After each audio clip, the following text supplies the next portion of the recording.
Hi friends, ಇವತ್ತು ನಾನು ನಿಮಗೆ ನಮ್ಮ VTU ಬೆಳಗಾವಿಯಲ್ಲಿ ಫಸ್ಟ್ನೇ ದಿನ ಅಂದರೆ ಫ್ರೆಷರ್ಸ್ ಡೇ 2024 ಮೊದಲನೇ ದಿನ ಏನೆಲ್ಲ ಆಯಿತು ಅಂತ ನಾನು ನಿಮಗೆ ತೋರಿಸ್ತೀನಿ. ಫಸ್ಟ್ ಬಂದುಬಿಟ್ಟು ಬ್ಯಾನರ್ ರಿಲೀಸ್ ಮಾಡಿದ್ರು. ಅಂದರೆ ನಮ್ಮ ಫಂಕ್ಷನ್ ನೇಮ್ದ ಬ್ಯಾನರ್ ರಿಲೀಸ್ ಮಾಡಿದ್ರು. ಅದರ ನೇಮು ನಿಯೋ ಫೆಸ್ಟ್ ಅಂತ ಹೇಳಿ.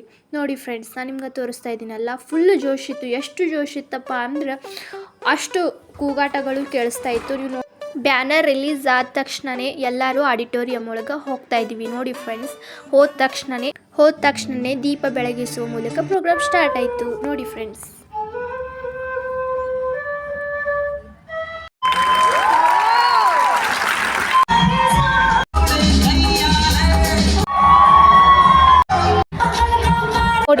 ಒಂದಾದ ಬಳಿಕ ಒಂದು ಸಾಂಗ್, ಡ್ಯಾನ್ಸ್ ಎಲ್ಲ ಆಗ್ತಾಯಿತ್ತು. ಹಂಗೆ ಈ ಚೀರಾಟಗಳು ಕೂಡ ಕೇಳಿಸ್ತಾ ಇತ್ತು.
ಇಲ್ಲಿಗೆ ಈ ವಿಡಿಯೋನ ಎಂಡ್ ಮಾಡ್ತಾ ಇದ್ದೀನಿ ಫ್ರೆಂಡ್ಸ್. ಫಸ್ಟ್ ಡೇ ಇಲ್ಲಿಗೆ ಎಂಡ್ ಆಯಿತು. ಸೆಕೆಂಡ್ ಡೇದು ನೆಕ್ಸ್ಟ್ ವಿಡಿಯೋದಲ್ಲಿ ಶೇರ್ ಮಾಡ್ತೀನಿ. ಅಲ್ಲಿವರೆಗೂ ನಮ್ಮ ಚಾನಲನ್ನು ಸಬ್ಸ್ಕ್ರೈಬ್ ಮಾಡಿ.